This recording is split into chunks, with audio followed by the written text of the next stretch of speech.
하나님 말씀은 마가복음 10장 13절에서 16절까지의 말씀입니다. 사람들이 예수께서 만져주심을 바라고 어린 아이들을 데리고 오매 제자들이 꾸짖거늘 예수께서 보시고 노하시어 이르시되 어린 아이들이 내게 오는 것을 용납하고 금하지 말라. 하나님의 나라가 이런 자의 것이니라. 내가 진실로 너에게 이르노니 누구든지 하나님의 나라를 어린아이와 같이 받들지 않는 자는 결단코 그곳에 들어가지 못하리라 하시고 그 어린 아이들을 안고 그들 위에 안수하시고 축복하시니라. 아멘. 예, 자리에 앉아 주십시오. 오늘은 본문 말씀을 가지고 유아세례의 의미에 대해서 함께 말씀을 나누겠습니다. 일본의 어느 마을에 만 2세가 된 어린 아이가 소아암에 걸렸습니다. 기독교인이었던 부모는 이 아이를 병원에 입원시키고 개복 수술을 4번이나 했는데도 불구하고 결국 실패로 끝나고 말았습니다. 그래서 이 아이는 이제는 죽을 수밖에 없는 그런 상황이 이르게 되었습니다. 이러한 상황이 이르게 되자 그 아이의 아버지는 이 아이의 죽음 후를 생각했습니다.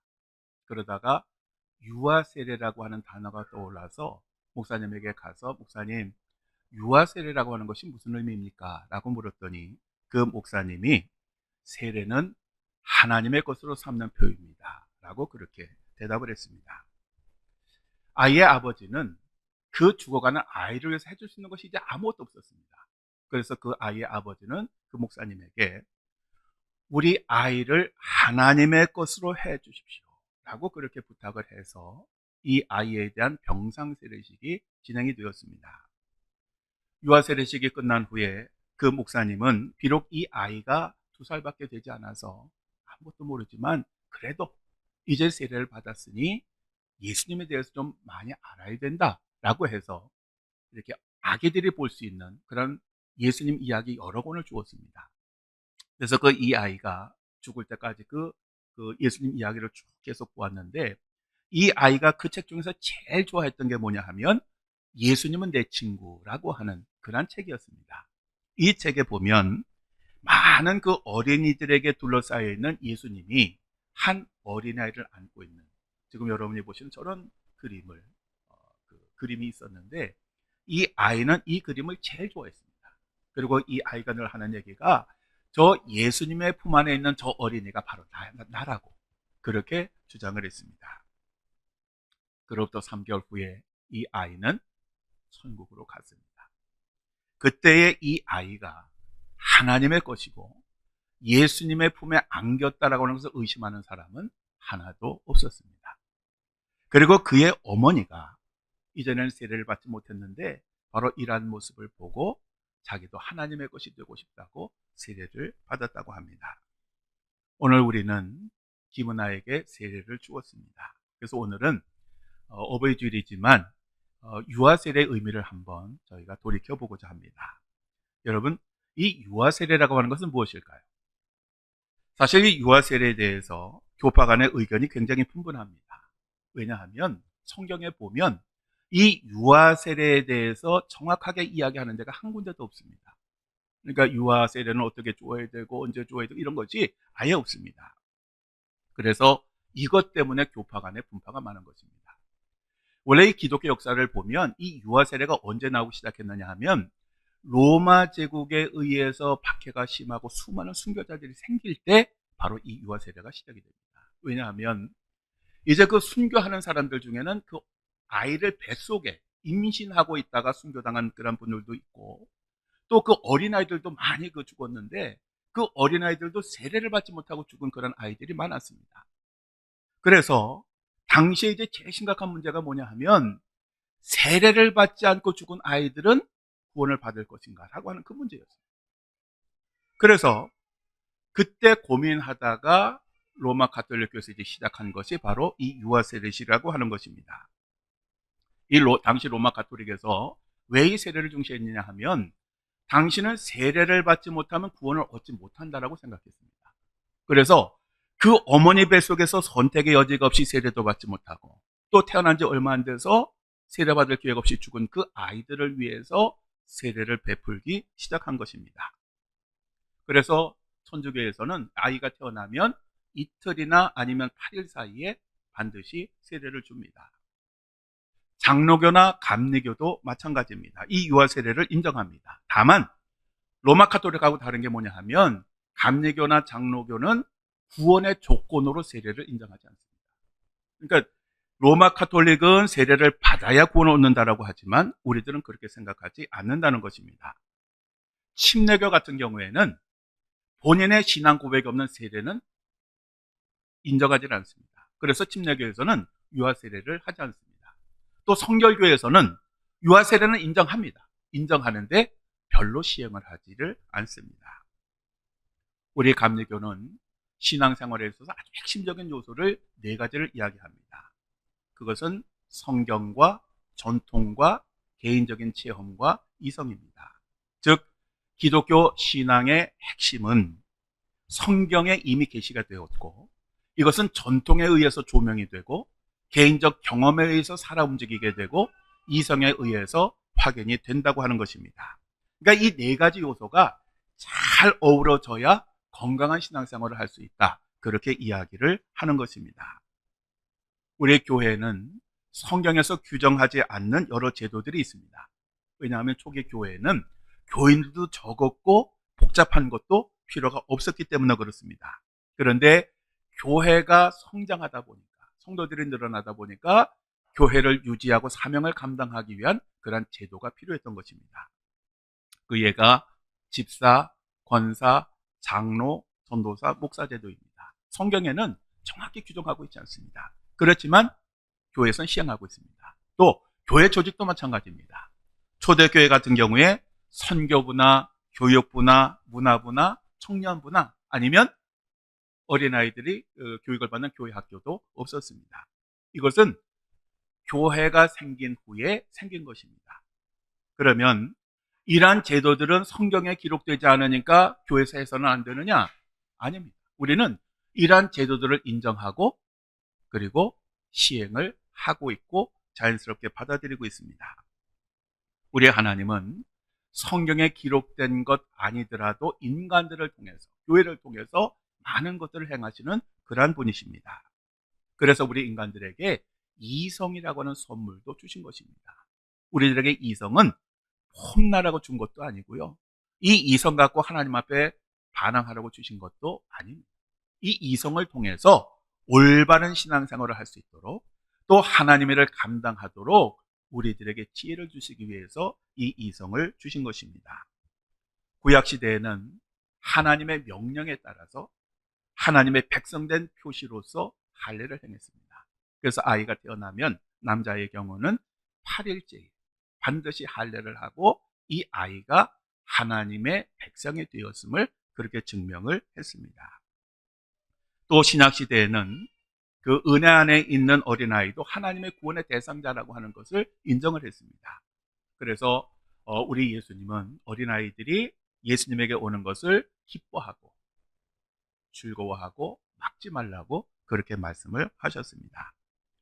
사실 유아는 스스로의 판단력이 없기 때문에 스스로의 신앙 고백을 할 수는 없습니다. 그렇지만 이 아이도 하나님의 형상을 지닌 귀한 존재이고 바로 그 표시로서 세례를 베푸는 것입니다.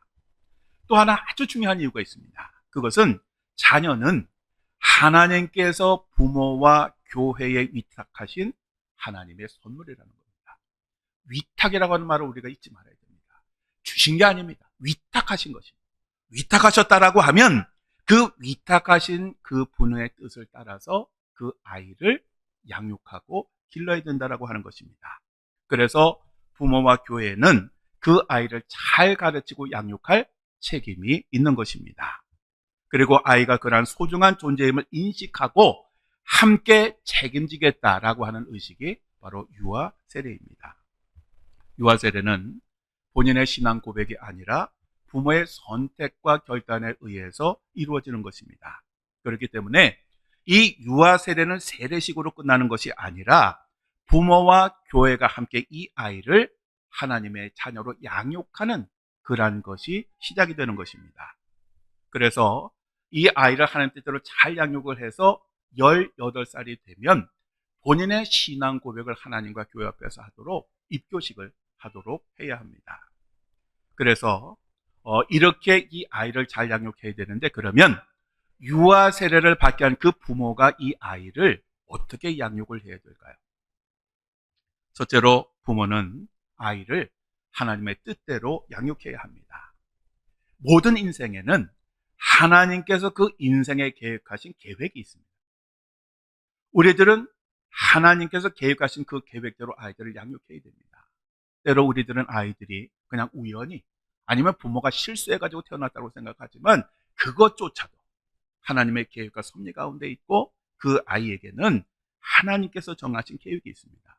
그런데 오늘날 많은 부모들은, 기독교인들도 그렇습니다. 이 아이를 내가 생각하는, 내가 원하는, 내가 하지 못한 것이 되도록 가르치고 양육하는 경우가 참 많이 있습니다. 그래서 아이가 애를 때려잡습니다. 그런데 정말 하나님을 믿는 사람이라면, 그리고 정말 이 아이가 하나님의 자녀로서 온전한 그 삶을 살기를 원한다라고 하면, 그 아이 안에 있는 하나님의 그 계획을 발견을 하고 그 계획대로 성장해 나갈 수 있도록 기도하고 가르쳐야 한다라고 하는 것입니다. 두 번째로 부모는 자녀를 기도하며 양육을 해야 합니다. 우리 모두가 자녀를 다 키워봤지만 우리가 인정하는 건 뭐냐 하면, 자녀들은 절대로 내 뜻대로 되지 않습니다. 내 능력대로 되지 않습니다. 바로 이것을 우리들은 인정을 해야 합니다. 어떻게 되느냐? 하나님이 도와주셔야 합니다. 그래서 우리는 하나님께 우리들에게 주신 그 능력과 지혜를 가지고 이 아이들을 가르치고 양육을 해야 합니다. 날마다 하나님 앞에 엎드려 기도해야 됩니다. 왜냐하면 그 기도야말로 우리들에게 주신 하나님의 지혜와 능력을 얻는 유일한 통로이기 때문입니다. 감리교 목사로서 유명했던 윌리 렉스라고 하는 분이 어린아이 때, 저 은하만 할 때 이제 유아 세례를 받았습니다. 그래서 목사님이 유아 세례를 주관하는데, 이렇게 세례를 주는데 그 어머니의 입술이 조용히 움직이는 것을 보았습니다. 목사님이 궁금해서 세례식이 끝나고 그 어머니에게 그때 뭘 했냐고 물었습니다. 그랬더니 그 어머니가 뭐라 그러냐 하면, 예, 저는 그때 이 아이가 앞으로 자라서 하나님의 말씀을 전하고 하나님의 영광을 위해서 살아나가는 그런 아이가 되게 해달라고 간절히 기도했습니다. 라고 그렇게 얘기를 했습니다. 결국 이러한 어머니는 늘 기도로 아이가 그렇게 되기를 기도했고 양육을 해서 결국 그 아들은 목사가 되어서 세계 복음을 전하는 유명한 목사가 되었습니다. 사실 우리가 기도 없이 하나님의 뜻대로 자녀를 가르치고 양육한다라고 하는 것은 불가능한 것입니다. 그런데 오늘날 부모는 많지요. 그러나 자녀를 위해서 눈물로 기도하는 부모들은 생각보다 많지 않습니다. 교회는 다니고 기도는 하는 듯 하면서도 하나님의 뜻을 따라 하나님의 능력과 지혜로 가르치려고 하는 사람은 많지 않습니다. 우리가 눈물로 기도하고 자라게 한 그 자녀는 절대로 배신하지 않습니다. 그래서 눈물의 기도는 기쁨으로 단을 거두게 하는 것입니다. 세계 수많은 민족 가운데 노벨상을 수상한 최고의 민족은 유대인입니다. 그런데 여러분 한번 생각을 해보세요. 유대인들이 왜 유독 노벨상을 많이 받을까요? 그들은 태어날 때부터 다른 민족보다 이 뇌가 달랐을까요? 탁월했을까요? 그렇지 않습니다. 그러면 이 유대인들이 어떻게 그렇게 탁월한 자녀들을 길러냈느냐? 저는 두 가지를 생각합니다. 하나는 기도고요, 하나는 교육 방식입니다. 그들은 자녀를 위해서 얼마나 뜨겁게 기도하는지, 그러니까 하나님께서 그 기도에 응답을 해주시는 것입니다. 그래서 자녀를 양육하는 부모는 기도하는 사람이 되어야 됩니다. 그 다음에 세 번째로 부모는 본이 되는 삶을 통해서 자녀들을 가르쳐야 합니다.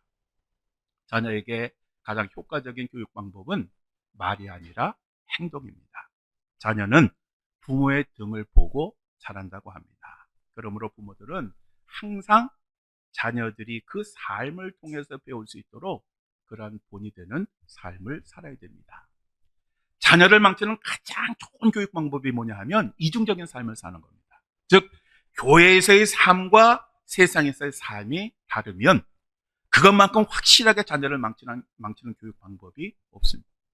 근데 우리들은 사실 그렇게 살아가고 있습니다. 그러니 우리 자녀들이 잘 자라나는 것은 정말 놀라운 기적입니다. 하나님의 은혜가 아닐 수가 없습니다. 저도 저희 아이가 자란 것을 보면 오직 하나님의 은혜라고 고백합니다. 왜냐하면 제 자신을 봐서는 저렇게 자랄 수가 없거든요. 오직 하나님의 은혜로. 그래서 우리들은 항상 본이 되는 삶을 살려고 노력을 해야 됩니다. 마지막으로 부모는 자녀들에게 세상 교육 이전에 철저히 신앙 교육을 해야 합니다. 즉 자녀들에게 세상 교육 이전에 더 중요한 신앙 교육을 시켜야 됩니다. 그러려고 하면 우리가 해야 될 일 중에 하나가 뭐냐 하면 이제 우리 아이를 교회 학교 보내면 이제 교사들이 생기잖아요. 그러면 이 교사들을 굉장히 존중해야 됩니다. 존중해야 되고 그리고 잘 대접해야 됩니다. 가끔 이제 교회에서 그런 모습을 봅니다. 이제 보통 이제 아이들이 크면 이제 그 대개 교사들은 이제 젊잖아요. 젊으니까 김 선생 요새 우리 아이 어떻게 교회에서 성경 공부 시간에 잘 지내? 뭐 이렇게 이런 얘기를 해요. 그러면 옆에서 그 아이가 들으면 선생님은 어떻게 생각할까요? 내 부모가 김 선생 해도 되는 사람이네 라고 생각합니다. 근데 어떤 부모는요 선생님한테 쩔쩔 맵니다. 너무너무 부담스러워요. 그러면 아이들이 묻겠죠. 아니 아빠 왜 그래요? 너를 가르치는 선생님이잖아. 너의 영혼을 가르치는 선생님인데 어떻게 내가 그 앞에서 쫄지 않을 수 있겠어? 이렇게 얘기하면 그 아이들은 무슨 생각할까요? 선생님이 가르치는 말씀 한마디 한마디를 정말 귀중하게 될 겁니다. 그래서 아이를 잘 키우는 방법 중에 하나가 뭐냐면 1년에 한 번씩 그 교회 학교 교사를 초청을 해서 정성껏 대접을 해요. 정성껏 대접을 하는 그 모습을 보고 아이들이 선생님 말을 더욱더 잘 듣게 되는 것입니다. 어쨌든 이렇게 우리가 유아 세례를 받는 부모가 된다고 하는 것은 굉장히 중요한 의미가 있고 중요한 책임이 있고 그리고 중요한 임무가 주어진다고 하는 사실을 우리들은 잊지 말아야 됩니다. 그리고 또 하나 있습니다. 그것은 교회도 양육의 책임을 함께 해야 된다는 것입니다. 한 아이를 키우려면 온 마을이 필요하다라고 하는 속담이 있습니다. 그러니까 그 유아 세례를 받은 아이가 그 교회에서 성장하고 자라려고 하면 부모님만 잘해서 되는 게 아니고요. 모든 교인들이 함께 기도하고 가르치고 양육해야 됩니다.